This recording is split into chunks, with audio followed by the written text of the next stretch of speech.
আল্লাহ যে সৃষ্টি করেছেন তাতে কোনো সন্দেহ নেই। তাহলে মক্কাবাসীরা আল্লাহকে সৃষ্টিকর্তা বিশ্বাস করার পর মুসলমান হতে পারে নাই, আর বাঙালিরা আল্লাহকে সৃষ্টিকর্তা বিশ্বাস করার পর মুসলমান হলো কিভাবে? বিশ্বাস তো একই। তারা বলছে আল্লাহ সৃষ্টিকর্তা, আল্লাহ খালিক, লা খালিকা ইল্লাল্লাহ, আল্লাহ ছাড়া মানুষকে আর কেউ সৃষ্টি করে নাই। আল্লাহর নবী বললেন তাহলে বলো লা ইলাহা ইল্লাল্লাহ। বলে এই তো গোলমাল। আল্লাহ সৃষ্টিকর্তা এটা বিশ্বাস করতে রাজি আছি, কিন্তু আল্লাহ ছাড়া ইলাহ নাই, এখানে একটু গোলমাল আছে।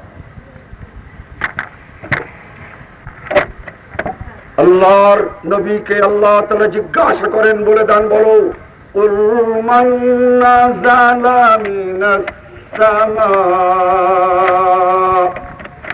ওই আসমান থেকে বৃষ্টিকে নাযিল করে। সায়াকুলুন্না আল্লাহ, এই আরবরা বলবে আসমান থেকে বৃষ্টি বর্ষণ করেন আল্লাহ।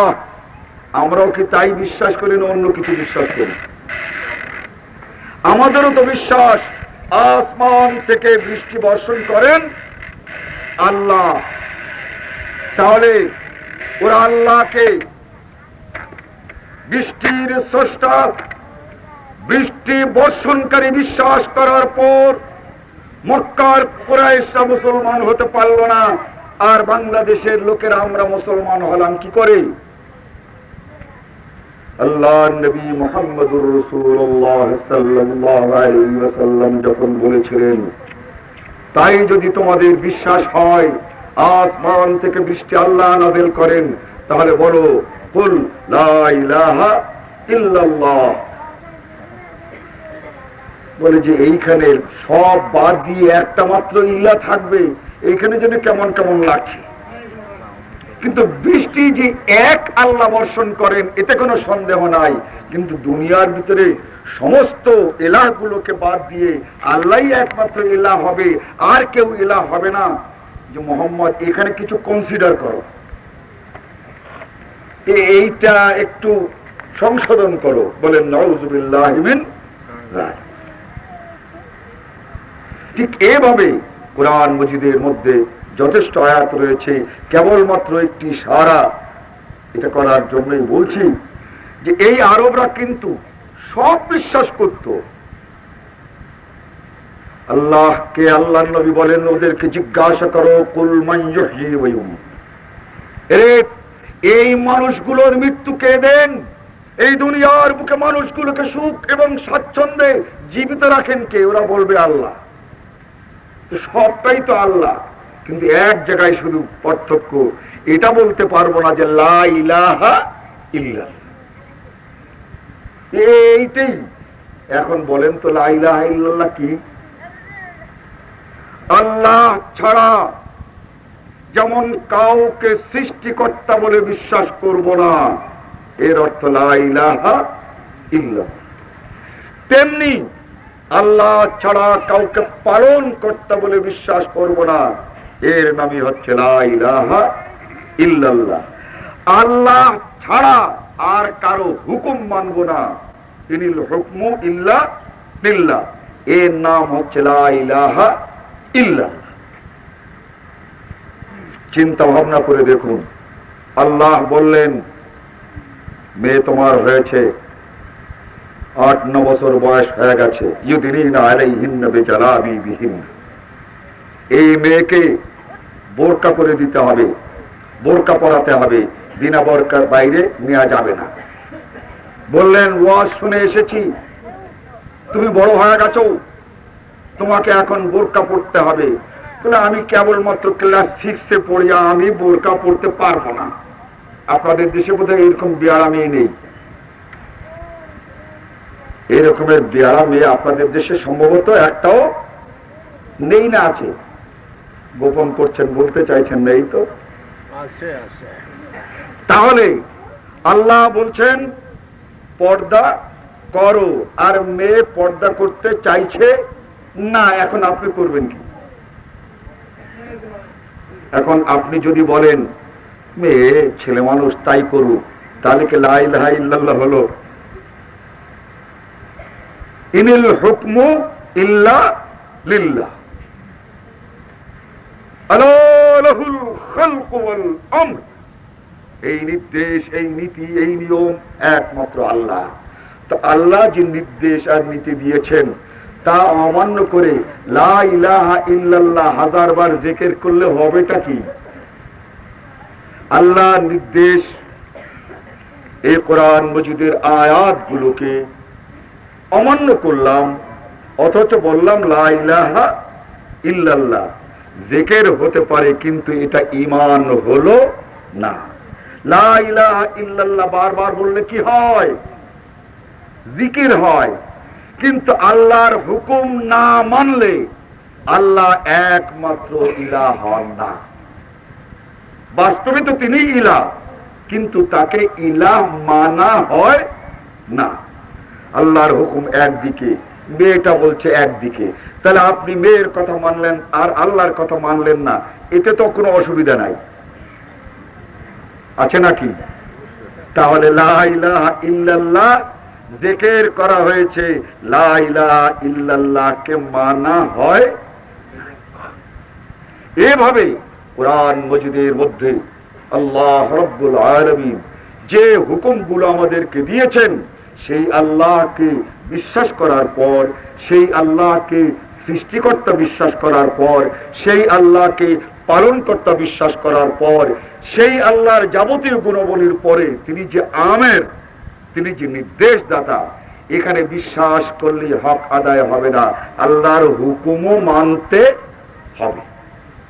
এর নাম হচ্ছে মুহাম্মদুর রাসূলুল্লাহ সাল্লাল্লাহু আলাইহি ওয়াসাল্লাম। বন্ধুগণ, জানি না এই কঠিন, আমরা তো এই কঠিন বক্তব্য বুঝছেন, বারবার বোঝেন না, এই কথা বললে তো আমার ভালো হবে না। যা হোক, নবী মুহাম্মদুর রাসূলুল্লাহ সাল্লাল্লাহু আলাইহি ওয়াসাল্লামের একটি সত্য ইতিহাস তারিখের কিতাবে তো আছেই। ইবনে কাসিরে অনেক লম্বা করে একটি হাদিস, রাসূল সাল্লাল্লাহু আলাইহি ওয়াসাল্লাম মক্কার রাস্তা দিয়ে যেমন ধরুন এই দিকে যাচ্ছে, আর আবু জেহেল ওই দিক থেকে আসছে। এখন মুখোমুখি হবে না? মুখোমুখি হবে তো। আখনাস ইবনে শুরাইক নাম করে এক লোক আবু জেহেলের পেছনে, ও তো পেছন থেকে রাসূল সাল্লাল্লাহু আলাইহি ওয়াসাল্লামকে দেখছে, কিন্তু আবু জেহেল আখনাস ইবনে শুরাইককে দেখছে না, যেহেতু আখনাস তো আবু জেহেলের পেছনে। যখন রাসূল সাল্লাল্লাহু আলাইহি ওয়াসাল্লামের কাছাকাছি চলে এসেছে, আবু জেহেল দৌড়ে গিয়ে মুহাম্মদুর রাসূলুল্লাহ সাল্লাল্লাহু আলাইহি ওয়াসাল্লামকে বলল, আসসালামু আলাইকুম। রাসূল সাল্লাল্লাহু আলাইহি ওয়াসাল্লাম আরবদের প্রথা অনুযায়ী, শরীয়ত অনুযায়ী নয়, বরং ওই প্রথা অনুযায়ী জবাবটা দিলেন।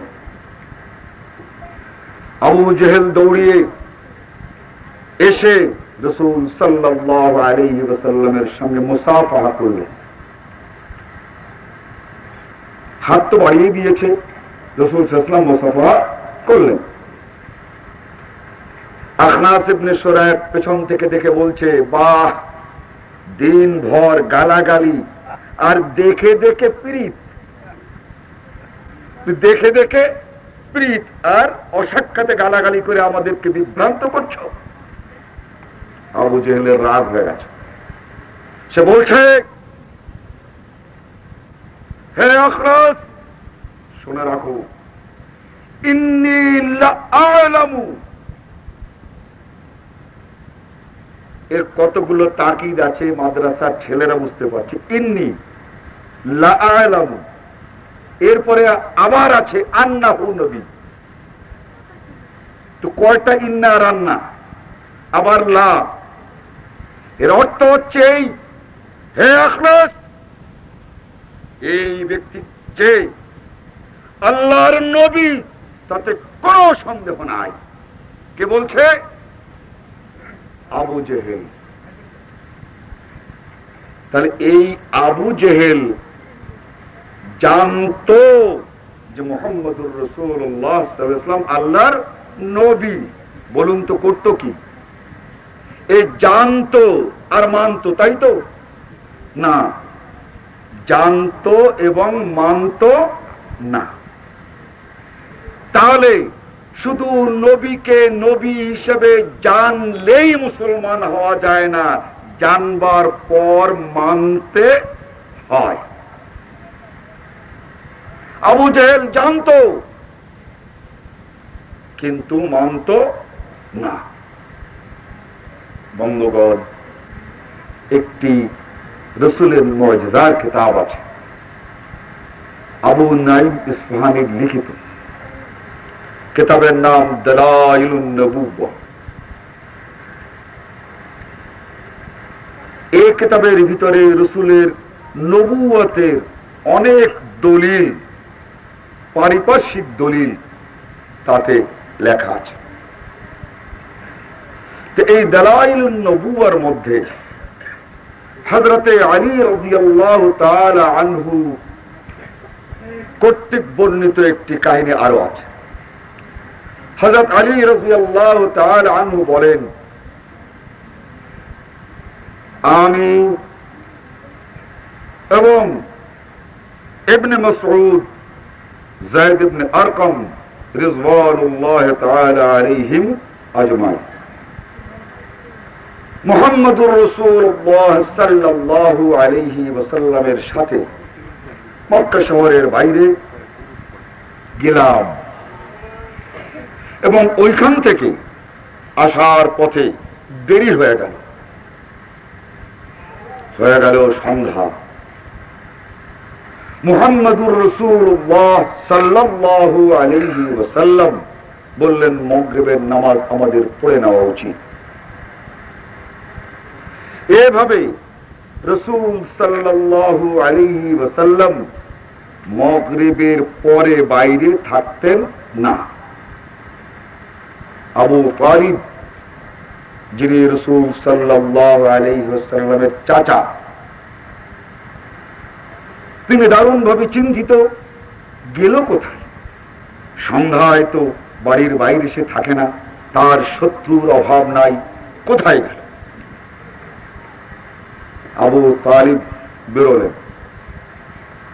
বেরিয়ে মক্কা থেকে দক্ষিণ দিকে বেশ খানিকটা গিয়ে এক জায়গাতে দেখেন যে এরা নামাজ পড়ছে, কিন্তু বেশ কিছু লোক চতুর্দিকে ঘিরে রেখেছে।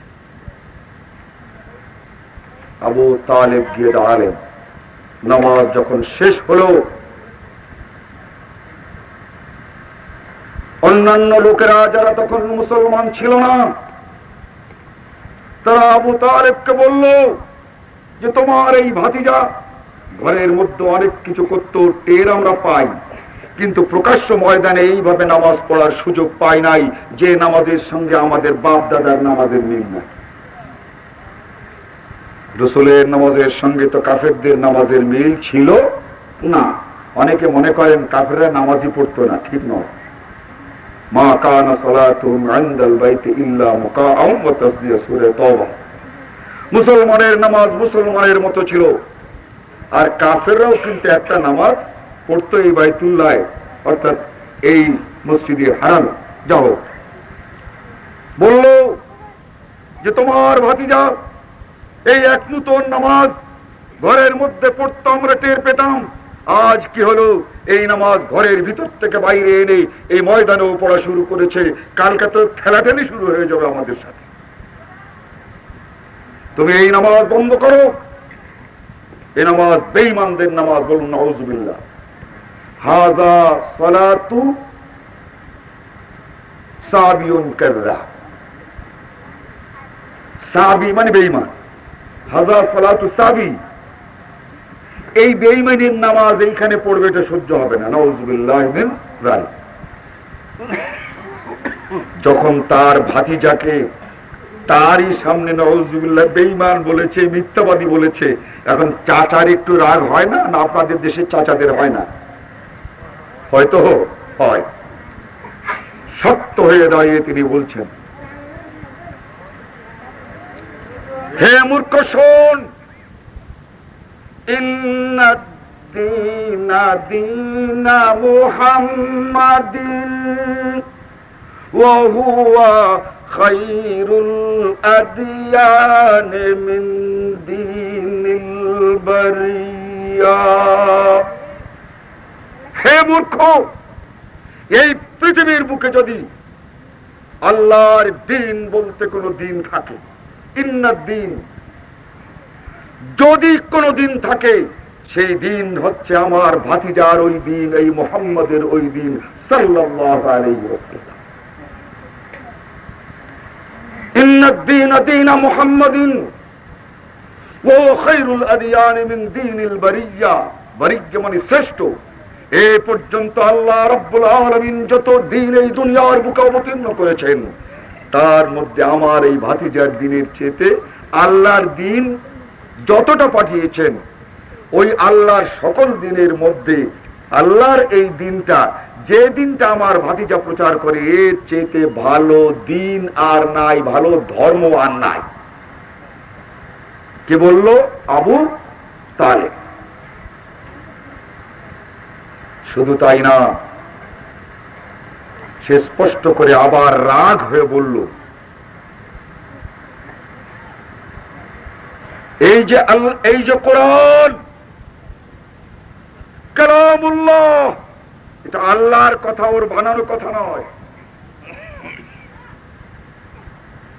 এই আল্লাহর কালাম তথা আল্লাহর বাণী দুনিয়ার বুকে আল্লাহ যত নাজিল করেছেন, এই বাণীর চেয়ে শ্রেষ্ঠ আল্লাহর বাণী পৃথিবীতে আগে নাজিল হয় নাই, ভবিষ্যতেও যে হবে এরকম মনে হয় না এই কোরআনের কথা।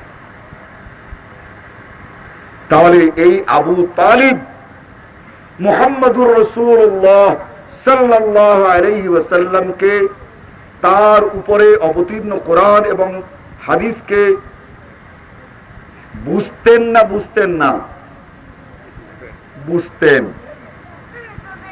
বন্ধুগণ, যে কিতাবটির কথা বললাম, এটা এখনো তর্জমা হয় নাই, জানি না কোন কালে তর্জমা হবে, তখন আমরা দুনিয়ায় বেঁচে থাকবো কিনা, তর্জমা শুরু হয়ে গেছে। আবু নাঈম ইসফাহানির দালাইলুন নবুওয়া। কিন্তু মুসলিম শরীফ, যেটা মাদ্রাসার পাঠ্য, এটা কিন্তু বাংলা তর্জমা হয়ে গেছে। এর 1 নম্বর খণ্ড ইসলামী ফাউন্ডেশন পাবেন কিতাবুল ঈমানে। এই আবু তালিব রোগে পড়েছে, মৃত্যু শয্যায় শায়িত। এক সময় মনে হলো এই আবু তালেব আর বাঁচবেন না, মরে যাবেন। সব মানুষগুলো তার এই করুণ অবস্থায় তার চতুর্দিকে ভিড় করছে, চতুর্দিকে আছে। নবী মুহাম্মদুর রাসূলুল্লাহ সাল্লাল্লাহু আলাইহি ওয়াসাল্লাম সংবাদ পেলেন দেরিতে। তখন আবু জেহেল, উতবা, শায়বা সবাই এসে গেছে, বাকি আছেন শুধু মুহাম্মদুর রাসূলুল্লাহ সাল্লাল্লাহু আলাইহি ওয়াসাল্লাম। পৌঁছালেন যখন, ওরা আল্লাহর নবীকে তার চাচার কাছে পৌঁছতে দেবে না।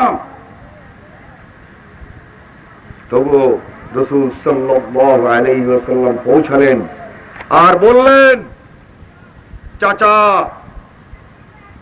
একবার বলেন লা ইলাহা ইল্লাল্লাহ হাজাজতু বিহা ইনদাল্লাহ। আপনি একবার বলেন লা ইলাহা ইল্লাল্লাহ, তাহলে কিয়ামতের ময়দানে আপনাকে ছাড়িয়ে নেওয়ার জন্য আল্লাহ রাব্বুল আলামিনের কাছে আমি গিয়ে সুপারিশ করব, ধরবো আল্লাহকে যে আমার চাচাকে কিছুতেই জাহান্নামে নেওয়া যাবে না। বলুন লা ইলাহা ইল্লাল্লাহ হাজাজতু বিহা ইনদাল্লাহ। কিন্তু বলছে কি, লাউ তুআইরুনি কুরাইশুন লা আকরারতু আলাইনাইক। বাবা, তোর দিন ভালো, সত্য, কোনো সন্দেহ নেই, কিন্তু ধর আমি বললাম লা ইলাহা ইল্লাল্লাহ, এরপরে যদি মরেই যাই, তাই না, তাহলে তো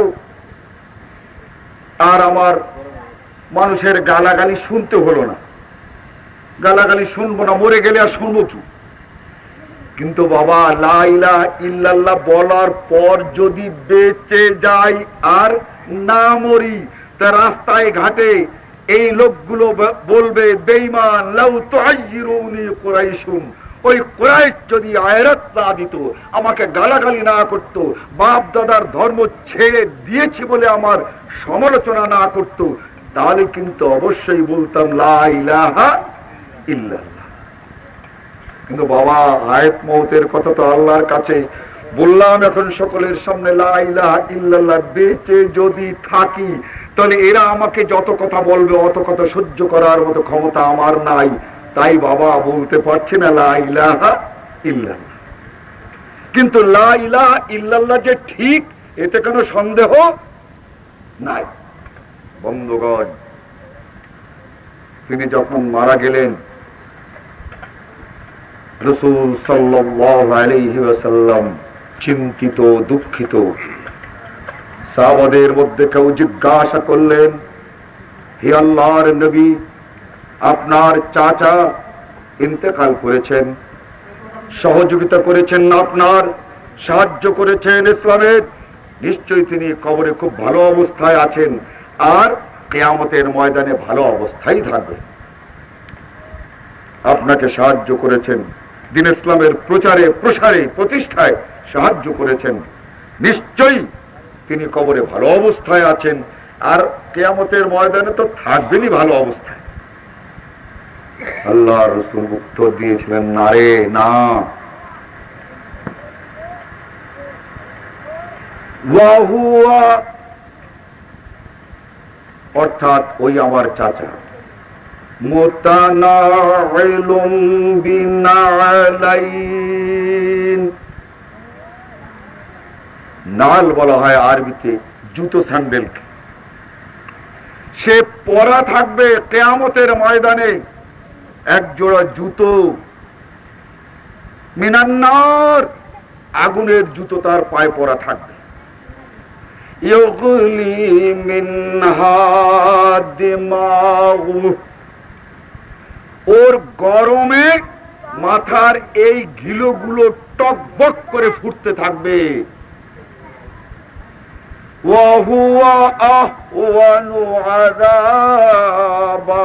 এটাই হচ্ছে সবচেয়ে কম আযাব। সবচেয়ে কম আযাব হলো জাহান্নামে যাওয়ার দরকার নাই, এক জোড়া আগুনের জুতো পরিয়ে দেওয়া হলো এবং তার গরমে মাথার ঘিলুগুলো টকবক করে ফুটবে। এটাই হচ্ছে এই তার চাচা আবু তালেবের কম শাস্তি। বলুন, এই ব্যক্তি সব কিছু বুঝলো কিন্তু মানতে পারল না।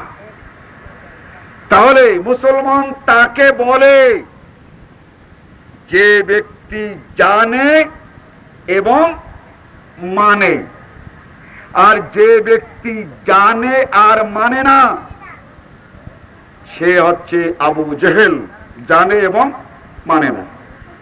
যে ব্যক্তি জানে আর মানে না সে হলো ওই আবু তালেব। আর যিনি জানেন আর মানেন তিনি কে? রাসূল সাল্লাল্লাহু আলাইহি ওয়াসাল্লাম মেরাজ গিয়েছিলেন, আমরা সকলে জানি না? জানি তো। এই ঘটনাগুলো খুব আশ্চর্য নয় কি? উম্মে হানি রাদিয়াল্লাহু তাআলা আনহার ঘরেতে ছিলেন, যারা হজ করেছেন হাজিরা, মক্কার ঘর 4 কোণা, উত্তর দিকে খানিকটা জায়গা দেখেছেন সাদা দেয়াল দিয়ে ঘেরা, একদম খানে কাবার পাশ দিয়ে এই দিক দিয়ে যাওয়ার পথ আর ওই দিক দিয়ে একটা যাওয়ার পথ। এই যে চত্বরটা দেখেছেন, এই সাদ নেই কিন্তু ঘোরানো, এই জায়গাটাই ছিল উম্মে হানি রাদিয়াল্লাহু তাআলা আনহার ঘর। এখানে তিনি থাকতেন, মসজিদে হারাম ঝাড়ু দিতেন, মসজিদে হারামের খেদমত করতেন, বাইতুল্লাহর খেদমত করতেন। মক্কাবাসীরা এই উম্মে হানিকে ওইখানে রেখেছিলেন। রাসূল সাল্লাল্লাহু আলাইহি ওয়াসাল্লাম দারুণ দুঃখ আর ভারাক্রান্ত অন্তরে সেইখানে গিয়েছেন। কেন? 6 দিন আগে তার স্ত্রী খাদিজাতুল কুবরা রাদিয়াল্লাহু তাআলা আনহা মারা গেছে। তার 6 দিন আগে তার চাচা মারা গেছেন, ফাতেমা রাদিয়াল্লাহু তাআলা আনহা তখন একদম ছোট্ট। এদেরকে সামলাবে কে? যাদের ঘরে দুর্বিষহ যন্ত্রণার সৃষ্টি হয়েছে একবার, জানে সে এই স্ত্রী বিয়োগের এই সময় ছোট্ট ছোট বাচ্চাদেরকে ছেড়ে যদি স্ত্রী চলে যায় তাহলে কেমনটি অবস্থা হয়। রাসূল সাল্লাল্লাহু আলাইহি ওয়াসাল্লাম ওদেরকে ঘুম পড়িয়ে গায়ে হাত দিয়ে দেখেন, মাথায় হাত দিয়ে দেখেন দারুণ জ্বর উঠেছে। উম্মে হানি রাদিয়াল্লাহু তাআলা আনহার ঘরে গিয়েছেন। উম্মে হানির ওখানে গেলে তার অত্যন্ত নিকট আত্মীয় রাসূল সাল্লাল্লাহু আলাইহি ওয়াসাল্লাম ফুফু, তার কাছে যাওয়ার পর ভাতিজার এই অবস্থা দেখে আরো তিনি মুসলমান, জানে না কেউ, জানলে তো একদম ঝেঁটিয়ে তাড়িয়ে দিত, জানে না যে তখন উম্মে হানি মুসলমান হয়েছে। তার বাড়িতে যাওয়ার পর তিনি কিছুটা পানি দিয়ে পরিচর্যা করলে পরে রসুলের জ্বর থেমে গেল, একটু ঘুমিয়ে পড়লেন। এর ভিতরে এলো জিবরাইল আলাইহিস সালাতু ওয়াস সালাম, এলেন, এসে বললেন, কুম ইয়া রাসূলুল্লাহ, হে রাসূল জাগেন। এই ঘটনা বিস্তৃত ঘটনা, কেবলমাত্র রেফারেন্সের জন্য কথাটা বলছি। রাসূল সাল্লাল্লাহু জাগলেন, বললেন, ইযহাব মাই, আমার সাথে আসেন। কোথায়? বলে, কোথায়টা থেকে? আসুন, আল্লাহর হুকুম, আজকে আমি যা বলবো তাই আপনাকে শুনতে হবে, এটাই আজকে ওহীর বিধান। এলেন, জমজমের কুয়ার কাছে পৌঁছালেন। এই আল্লাহর ঘরের কেবলমাত্র সোজাসুজি পূব দিকে, ওখানে এখন জমজমের সেই কুয়া। এখানে গেলেন, এইখান থেকে শুরু করে এইখান পর্যন্ত ফেলে ফেললেন কে? জিবরাইল আলাইহিস সালাম। এরপরে আবার মিলিয়ে দিলেন, ফেলে ফেলে হৃৎপিণ্ড বের করে জমজমের পানি দিয়ে ধুয়ে তার ভিতরে ঈমান ও ইয়াকিন আরো ভরে আবার জায়গাটা জায়গায় রেখে দিলেন। চিন্তা করুন, 1500 বছর আগে যদি এই কথাটা কোনো মানুষের কাছে বলা যায় তাহলে সে বিশ্বাস করবে? আজকে অপারেশনের যুগ, আজকে বিশ্বাস করছে, কিন্তু 1500 বছর আগে যদি এই কথাটা কোন লোককে বলতো যে আমার এইখানে চিরে ফেলেছে, আমার হৃৎপিণ্ড বের করে ফেলেছে, জমজমের পানি দিয়ে ধুয়ে দিয়েছে, আবার ভিতরে ঢোকাই দিয়েছে, এগুলো কে বিশ্বাস করতে পারে? আজগবি কথা, একটা অবিশ্বাস্য কথা না?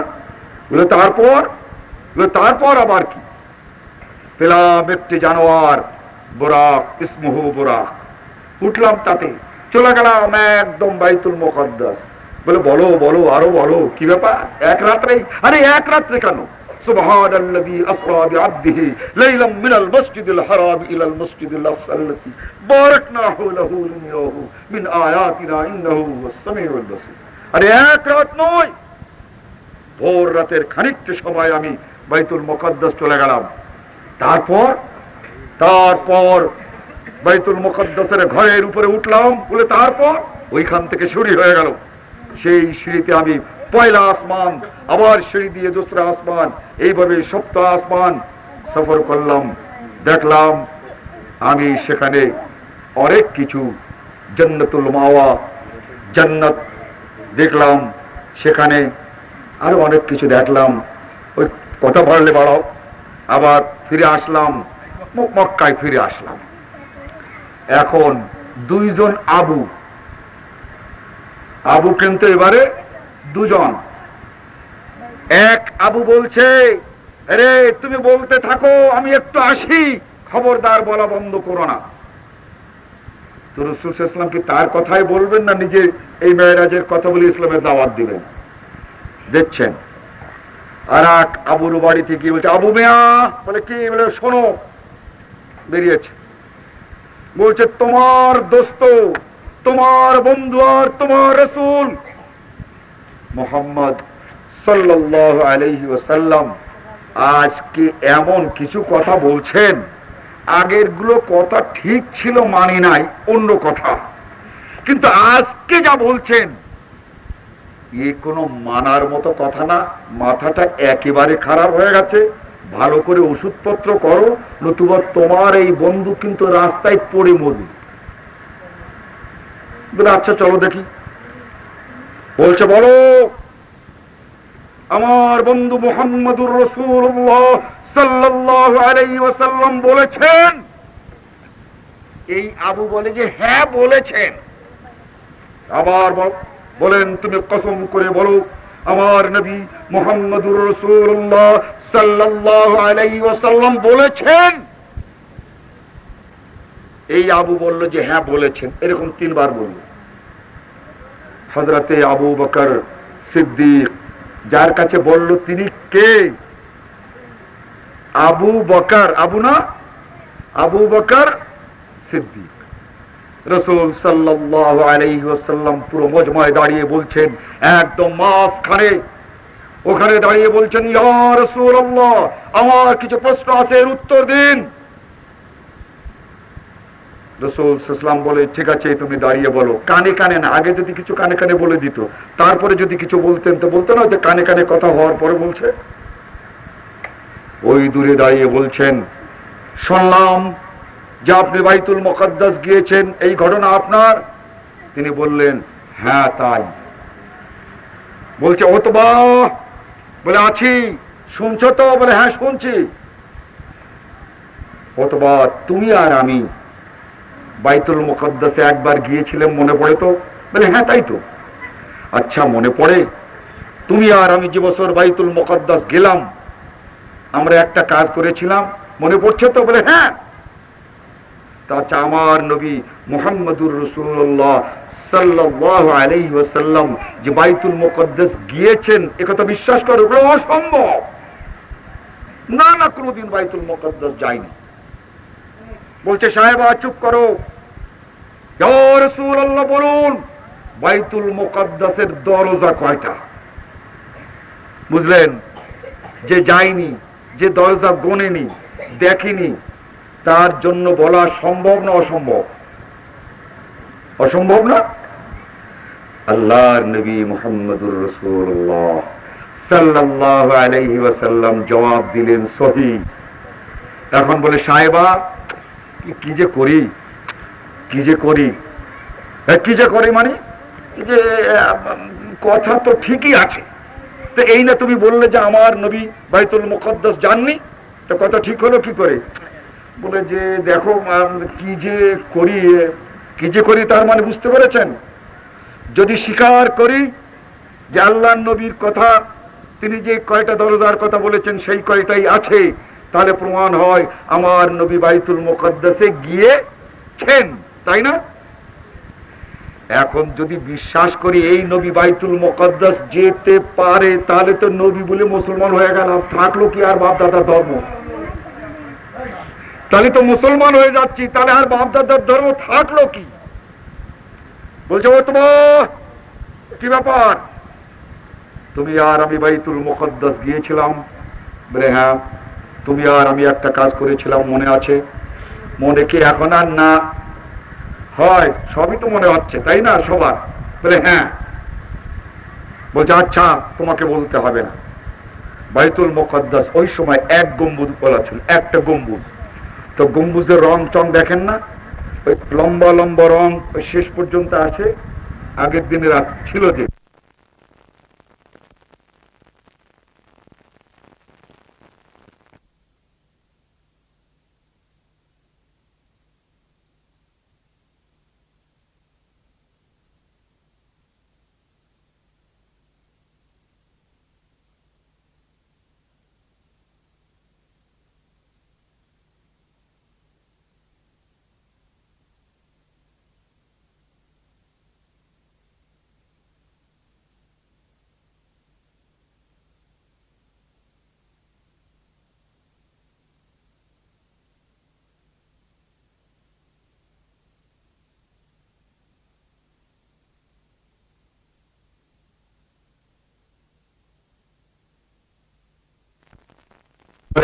অথবা কি যে করি, সব কথাই ঠিক হয়ে যাচ্ছে, তাহলে তো বলে তাহলে আর কি। বন্ধুগণ, আমি একটি দৃষ্টান্তের জন্য বলছি, এ কথাই আল্লাহ রাব্বুল আলামিন সূরা ইসরা বা বনী ইসরাঈল বলেছেন, ফিতনাতাল লিন্নাস। মানুষকে এমন একটি কঠিন বিপদে ফেলেছে, কঠিন পরীক্ষায় ফেলেছে।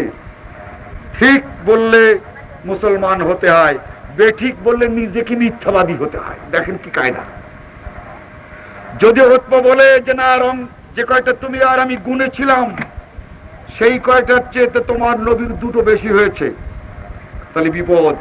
তার কারণ ভাবছে আমি ছাড়া যদি এই মহফিলে আরো 10 জন গণ্যওয়ালা থাকে তাহলে তো আমি মিথ্যাবাদী হয়ে যাব, আমি মিথ্যাবাদী হব না। তো এখন এমন বিপদ, স্বীকার করলেও জ্বালা, অস্বীকার করলেও জ্বালা। বন্ধুগণ, হযরতে আবু বকর সিদ্দিক রাদিয়াল্লাহু তাআলা আনহু রাসূলের মুখে শুনলেন না। মেরাজের এই হাদিস কার কাছে শুনেছিলেন? আবু জেহেল, আরেকজন আবু, এই আবু জেহেলের কাছে শুনেছিলেন। মেরাজের কাহিনীটা প্রথম রাসূলের মুখে নয়, কার মুখে? আবু জেহেলের মুখে। যেহেতু তিনি ইমানদার, জিজ্ঞাসা করলেন আমার নবী বলেছেন? বলে বলেছেন। আমার নবী বলেছেন? বলে বলেছেন। আমার নবী বলেছেন? হ্যাঁ বলেছেন। তখন তিনি বললেন, শোনো, আমান্না ওয়া সাদ্দাকনা। আল্লাহর নবী যদি বলে থাকেন তাহলে সাদ্দাকনা, সত্যই বলেছেন, সত্যই বলেছেন। এই দিন নাম পড়লো, আবু বকরের নাম হলো আবু বকর সিদ্দিক। আর আবু জেহেলের নাম নিশ্চয়ই জানেন। আবু জেহেলের নাম কি? উরওয়া ইবনে হিশাম। উরওয়া ইবনে হিশাম। এই উরওয়া ইবনে হিশামের সেই দিন নাম তার আল্লাহর নবীর পক্ষ থেকে দেওয়া হলো আবু জেহেল। জেহেলুন এর অর্থ আমরা মনে করি মূর্খ, আসলে না। যে জেনে শুনে মানতে চায় না তার নাম হলো আবু জেহেল। বন্ধুগণ, দীর্ঘ বক্তব্য নয়, তাহলে আমরা বুঝলাম আল্লাহ রাব্বুল আলামিন তার কোরআন জানবার পর মানার নামই হচ্ছে ঈমান। যারা আল্লাহর কোরআন জানার পর মানবে তারাই ঈমানদার। আর যারা নবী মুহাম্মদুর রাসূলুল্লাহ সাল্লাল্লাহু আলাইহি ওয়াসাল্লামের হাদিস, তার বিধান জানবে এরপরে মানবে, তারাই হচ্ছে মুসলমান। যারা আল্লাহকে জানলো কিন্তু মানতে চাইল না, তারা ঈমানদার নয়। যারা নবী মুহাম্মদুর রাসূলুল্লাহ সাল্লাল্লাহু আলাইহি ওয়াসাল্লামকে জানলো অথচ মানলো না, হয় তারা আবু লাহাব, নয় তারা আবু জেহেল, নয় তারা আবু তালিব। আর যারা জানে এবং মানে তারাই হচ্ছে সত্যিকার অর্থে মুসলমান।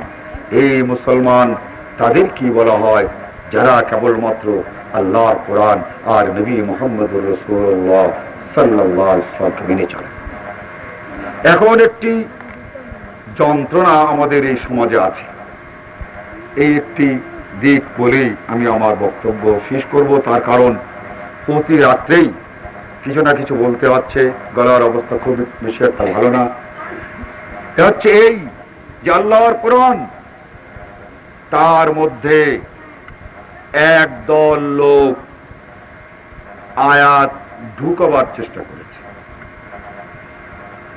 কোরআন শরীফের সূরার মধ্যে, আয়াতের মধ্যে আয়াত ঢুকাতে চেষ্টা করেছে, কিন্তু যখন কোরআনকে মিলানো হয়েছে দেখা গেছে যে ওই আয়াতের মতো আয়াত হয় নাই।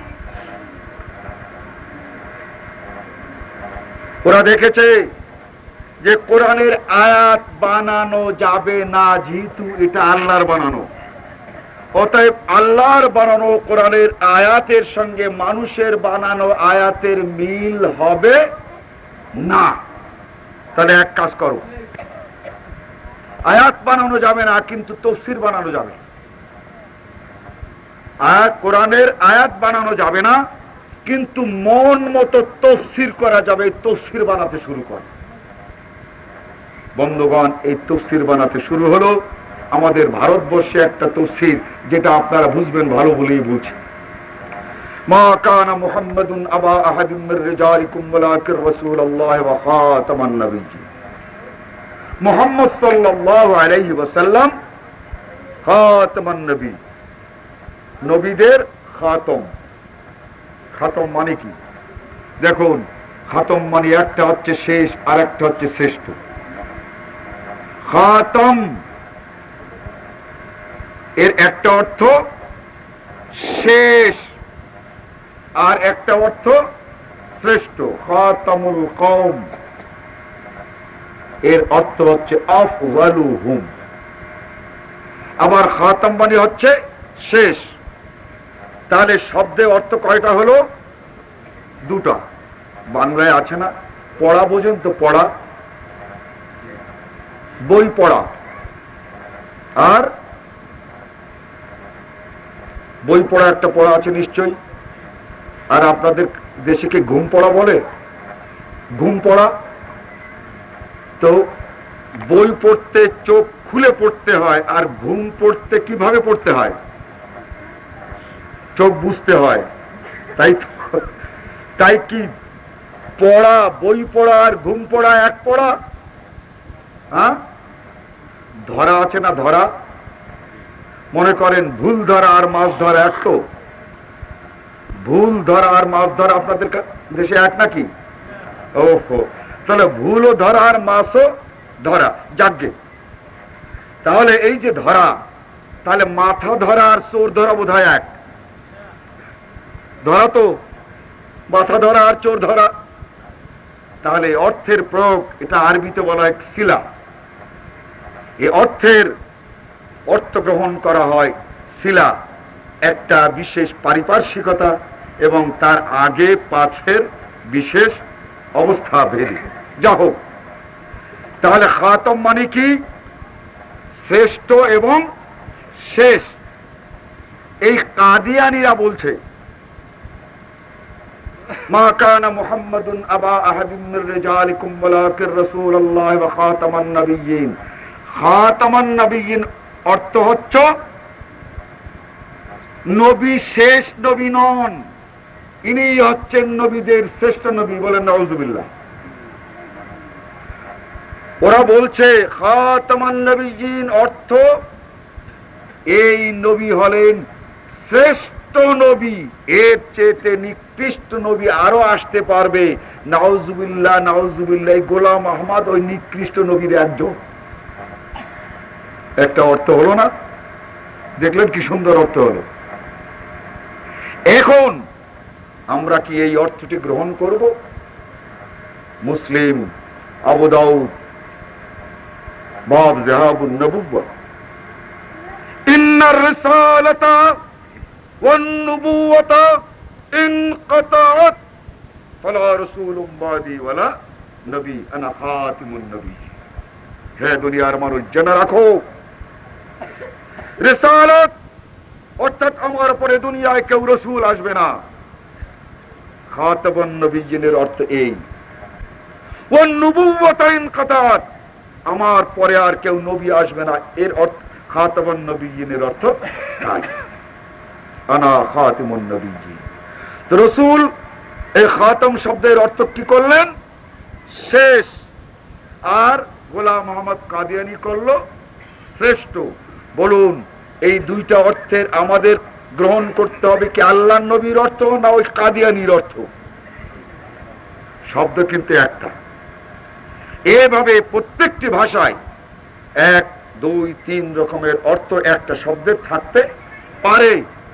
কিন্তু আমরা যদি কেবলমাত্র মুহাম্মদুর রাসূলুল্লাহ সাল্লাল্লাহু আলাইহি ওয়াসাল্লাম কোরআনের যে অর্থ গ্রহণ করেছেন সেই অর্থ যদি আমরা মেনে চলি, তাহলে আর আমাদেরকে কোরআনের ব্যাপারে কেউ ধোঁকা দিতে পারবে না।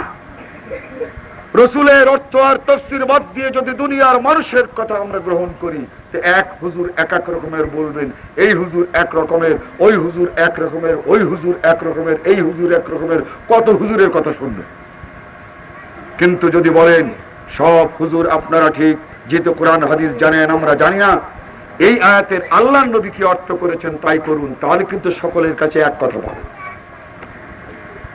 একদিকে কোরআনের আয়াত বানাতে পারে নাই, তাফসীর বানিয়েছে, কিন্তু এই মিথ্যাবাদীরা আলেমদের কাছে ধরা পড়ে গেছে। এরপরে হাদিস, নবী মুহাম্মদুর রাসূলুল্লাহ সাল্লাল্লাহু আলাইহি ওয়াসাল্লাম বলেন, মুসলিম শরীফের মুকদ্দমায় বাংলায় তর্জমা হয়ে গেছে, আপনারা প্রথম খণ্ডে 19 নম্বর পৃষ্ঠায় পাবেন। عن أبي هريرة رضي الله تعالى عنه قال قال رسول الله صلى الله عليه وسلم سيكون في آخر الزمان دجالون كذابون يأتونكم من الأحاديث ما لم تسمعوا أنتم ولا آباؤكم فإياكم وإياهم। হযরত আবু হুরায়রা বলেন যে আল্লাহর নবী মুহাম্মদুর রাসূলুল্লাহ সাল্লাল্লাহু আলাইহি ওয়াসাল্লাম বলেছেন, ওহে আমার সাথীরা, যারা বুড়ো হয়ে গেছে তারাও শোনো, আর তোমরা যারা যুবক আছো তারাও শোনো। আমি মরে যাওয়ার পর এমন হাদিস শুনবে যে হাদিস আমার মুখে তোমরা কেউ কোনোদিন শোনোনি। আল্লাহর নবী বললেন আমি মরে যাই, এখন কিন্তু হবে না, এখন কিন্তু পাবে না। আমি যখন মরে যাব এরপরে এমন হাদিস শুনবে মানুষের কাছে যে হাদিস আমার মুখে কোনোদিন শোনো নাই। তো রসুলের মুখে যদি হাদিস না শোনা যায়, আর এর পরে যদি কেউ ওই রকমের হাদিস বলে, এটাই তো আসল হাদিস। হ্যাঁ, এটা কি আসল হাদিস হতে পারে? তাহলে এই হাদিসটা কি হাদিস? জাল হাদিস, রসুলের নামে জাল করা হয়েছে। তাহলে আল্লাহর নবী বলে দিলেন যে হাদিস আমার মরণের পর এক রকমের থাকবে না, দুই রকমের হবে। এক রকমের হবে সহিহ হাদিস, আর এক রকমের হবে কি? জাল হাদিস। সায়াকুনু ফি আখিরিজ জামান দাজ্জালুন ওয়া কাযাবুন, ধোঁকাবাজ এবং মিথ্যাবাদীরা রাসূল সাল্লাল্লাহু আলাইহি ওয়াসাল্লামের নামে হাদিস তৈরি করবে। কোরআনের আয়াত এরা তৈরি করতে পারে নাই, কিন্তু রসুলের নামে হাদিস তৈরি করতে পেরেছে। তাহলে হাদিস ক রকমের হলো? দুই রকমের, একটা আসল আর একটা জাল। বন্ধুগণ, আসল হাদিস যারা মানবে, তার বিপরীত যদি নকল হাদিস কেউ মানে, দল কয়টা হবে?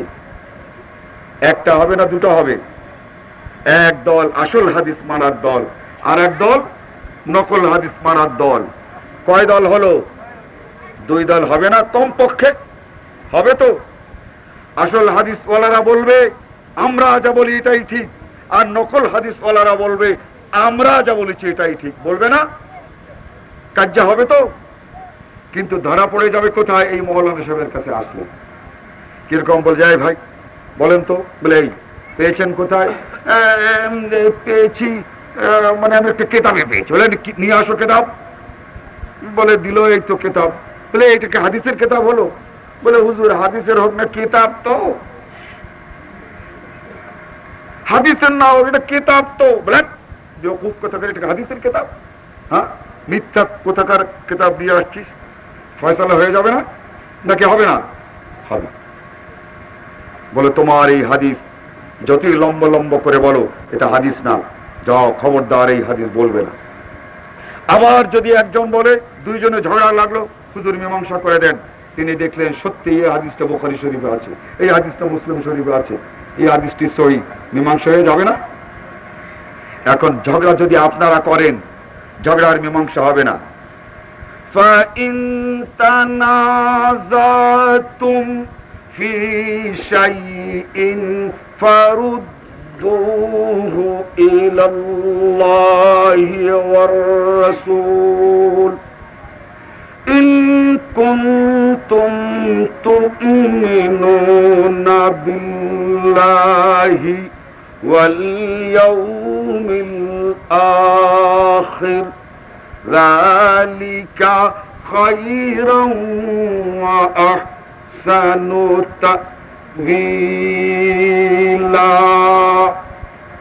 হে মুসলমান, বিরোধ যদি বেঁধেই যায়, ঝগড়া যদি বেঁধেই যায়, কাদের কাছে যাবে? আল্লাহর কোরআনের কাছে যাও। আপনি কোরআন বোঝেন না, যাবেন কার কাছে? ওই হুজুরের কাছে, তাই না? কোরআন কথা ঠিক তো নাকি? আমার ওয়াজটা বুঝতে পারছেন তো? কোরআন আপনি বুঝতে পারছেন না, যাবেন কার কাছে? হুজুরের কাছে। হুজুর, কোরআনে আছে কি বলুন। তিনি বললেন, বাবা কোরআনও তো ব্যাপারটা নাই, তাহলে তো আমাদের রসুলের কথা কি আছে বলুন? যেতে হবে না? ফাসআলু আহলা যিকরি ইন কুনতুম লা তা'লামুন। আপনি জানেন না, আলেমের কাছে যেতে হবে। তিনি বলে দিলেন যে দেখো, তোমরা দুইজন বিরোধ করছো, করা যাবে না। কোরআন এটা আছে, অথবা কোরআনে নাই, এটাই সহিহ হাদিসে আছে, আপনি মানবেন না মানবেন না? এখন বললেন যে কোরআনে আছে, হাদিসে আছে, এ কেমন কথা হলো? তাহলে ওই হুজুর করে কেন? ইনি কি হুজুরের কথা বললেন না হাদিস বললেন? ধরে হাদিস বললেন। তা আপনাদের কাছে হুজুর বড় না হাদিস বড়? হ্যাঁ, হাদিস বড়। অতএব হুজুরকে জিজ্ঞাসা করতে হবে, হুজুর আপনি যে কথাটা বললেন এটা সহিহ হাদিস তো? তিনি যখন বললেন সহিহ হাদিস, আপনি আমি যদি না মানি, তাহলে রসুলকে না মানা আর সহিহ হাদিস না মানার মধ্যে পার্থক্য কি? সহিহ হাদিস না মানা আর নবীকে না মানা, কোরআনের আয়াত না মানা আর আল্লাহকে না মানা, এই দুটো এক না? কোরআনের আয়াত না মানা আর আল্লাহকে না মানাও যাও। ঠিক তেমনি করে রাসূল সাল্লাল্লাহু আলাইহি ওয়াসাল্লামের হাদিস না মানা আর রাসূলকে না মানাও এক। জানতে হবে কিন্তু আলেমদের কাছে। আমাদের দেশে অনেক চালাক আলেম আছে, আপনাদের দেশে আল্লাহ চাই তো এত সুন্দর এরিয়া, আমার মনে হয় আমি 10 দিন বেড়াই। আমাদের দেশে আলেমরা খুব চালাক। যে যদি বলে যে হুজুর এটা কি হাদিসে আছে, বলে তোমারও হাদিস দিয়ে দরকার কি? বলে হুজুর জানতে চাই, ও তোমার জানার দরকার কি? বলে এ কেমন কথা হলো, কোরআন হাদিস জানবো না? আপনারা আলেম, বলে দেখেন কি এটা হাদিসে আছে কিনা।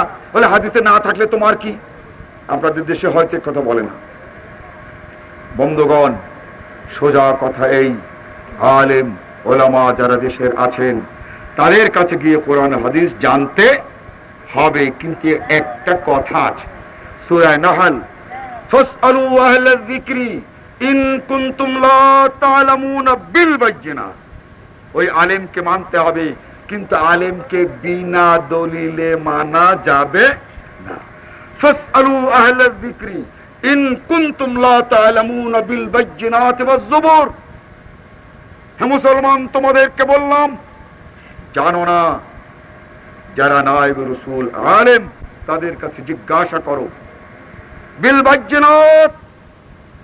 বলবে হুজুর আপনার আলেম, তাই জিজ্ঞাসা করছি, আপনাদেরকে আল্লাহ এবং আল্লাহর রাসূলের ঊর্ধ্বে মানি না।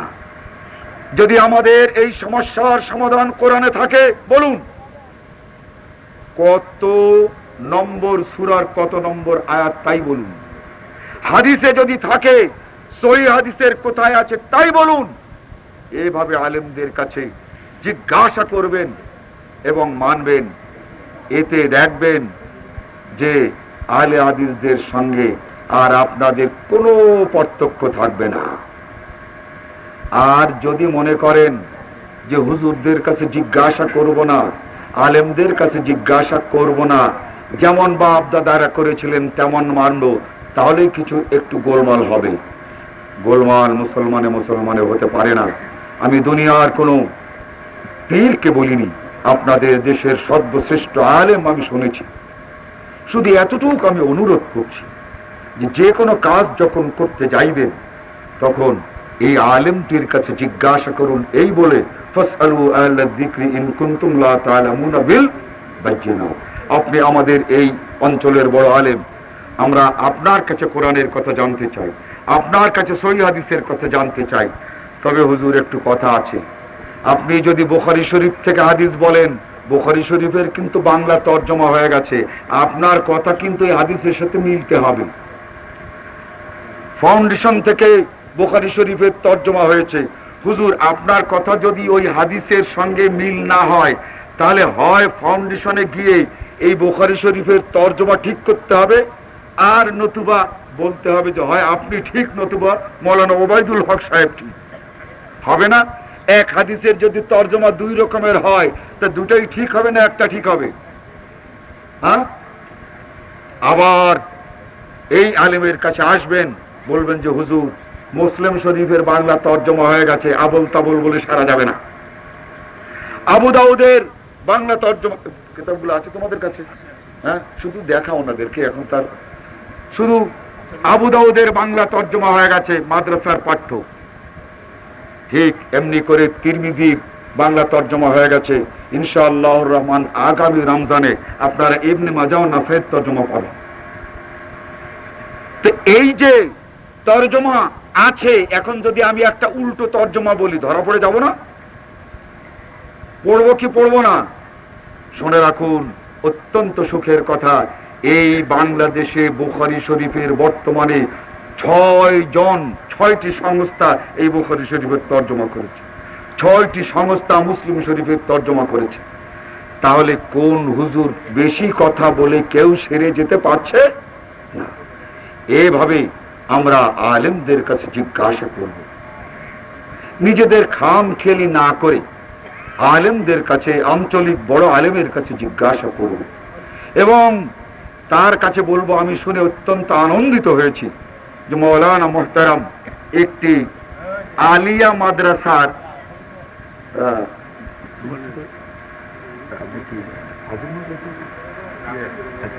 যা হোক, যে মাদ্রাসা সেটা একটি আলিয়া মাদ্রাসা, আর আলিয়া মাদ্রাসা কিন্তু এখন রসগোল্লা, আমরা আলিয়া মাদ্রাসার কদর বুঝলাম না। এই আলিয়া মাদ্রাসায় যদি একটি ছেলেকে আপনি দাখিল পাশ করান, তাহলে স্কুলের মেট্রিক আর ওই মাদ্রাসার দাখিল সমান। একদিকে আপনি মেট্রিক পাশ করার সার্টিফিকেট পেল আপনার ছেলেটা, আর একদিকে কোরআন হাদিসও পড়তে পারলো। এভাবে একটি ছেলেকে যদি আলেম পাশ করান, তাহলে এই ছেলেটি ইন্টারমিডিয়েট পাশ করলো আর সঙ্গে সঙ্গে কোরআন হাদিসও পাশ করলো। এই হাদিসগুলোর বাংলা তর্জমা হয়ে গেছে, মিশকাত প্রথম খণ্ড, দ্বিতীয় খণ্ড, এগুলো বাংলা তর্জমা হয়ে গেছে। এখন হুজুর যদি উল্টো পাল্টা বলেন, ওনার মাদ্রাসার যে কিতাব বাংলা তর্জমা আছে, এটা আপনি দেখতে পারবেন না? না পারবেন না? বাংলা তর্জমা মাদ্রাসার পাঠ্য, প্রথম খণ্ড মিশকাত, দ্বিতীয় খণ্ড মিশকাত, তৃতীয় খণ্ড মিশকাত, চতুর্থ খণ্ড মিশকাত, এবং এই 9-10 কিতাবুল আদবে মিশকাত আছে, এর ভিতরে সহিহ হাদিস আছে। সেই হাদিসগুলো মাদ্রাসার পাঠ্য আজকে বাংলায় আপনার যে ছেলে আপনার বাড়িতে পড়ে, যে ভাতিজা পড়ে, যে ভাগনা পড়ে, আপনি ওই কথাটি মাদ্রাসার পাঠ্য মিশকাতের ওই বাংলা দেখেই জেনে নিতে পারেন। হুজুরের কাছে জিজ্ঞাসা করতে পারেন, দেখবেন হুজুরের কথা আর ওই বাংলা তর্জমার ভিতরে ব্যতিক্রম হতে পারে না। তার কারণ হুজুর যা পড়াবেন তাই কিন্তু বোর্ডে পরীক্ষা দিতে হবে। হুজুর যা পড়াবেন তাই বোর্ডে পরীক্ষা দিতে হবে। হুজুর যদি উল্টা পাল্টা পড়ান, তার কিন্তু ছেলেরা ফেল করবে। বন্ধুগণ, আমার শেষ অনুরোধ, আহলে হাদিস আর হানাফি এটা আসলে কোনো বিতর্ক নয়। যদি আমরা এভাবে আলেমদের কাছ থেকে কোরআন এবং হাদিস জানতে চাই, এই জানতে চাওয়ার নাম আহলে হাদিস। আর এই সকল আলেম ওলামারা যখন কোরআন এবং সহিহ হাদিসগুলো আমাদেরকে বলবেন, সেই কোরআন এবং সহিহ হাদিস মানার নাম আহলে হাদিস। এছাড়া আহলে হাদিস আর কোনো জীব জানোয়ারের নাম নয়। আমরা এই আশা করব, আপনাদের দেশে একজন প্রতিষ্ঠিত আলেম, আপনারা তার কাছ থেকে ফয়েজ হাসিল করুন, এই ইলমের ফয়েজ হাসিল করেন। শুধুমাত্র অনেক হুজুরে কিন্তু তাবিজও লেখে, জানি না, তো তার কাছ থেকে কোরআন এবং হাদিস জানতে চেষ্টা করুন, জিজ্ঞাসা করুন। আমি আশা করি আমাদের সকলের বিভ্রান্তি দূর হয়ে যাবে। আল্লাহ রাব্বুল আলামিন আমাদের সকলকে বাস্তব কোরআন এবং সুন্নাহর জ্ঞান অর্জন করার, তা মানুষের কাছে পৌঁছাবার এবং তার উপরে আমল করার তৌফিক দান করেন। এই বক্তব্য রেখে আজকার মতো আমি আপনাদের সামনে বক্তব্য শেষ করছি। আসসালামু আলাইকুম ওয়া রাহমাতুল্লাহি ওয়া বারাকাতুহু।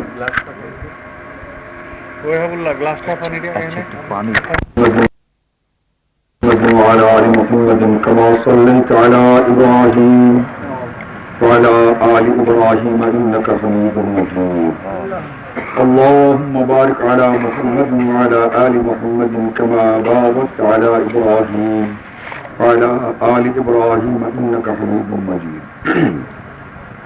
ربنا تقبل منا إنك أنت السميع العليم وتب علينا إنك أنت التواب الرحيم. يا الله, অনেক রাত পর্যন্ত আমরা এখানে বসে আছি, কেউ বলেছি কেউ শুনেছি।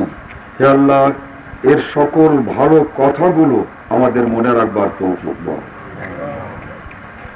হে আল্লাহ, এর মধ্যে যত ভালো কথা আছে সেগুলোর উপরে আমল করার তৌফিক দাও। হে আল্লাহ, তুমি আমাদের সমস্ত গুনাহ খাতা মাফ করে দাও।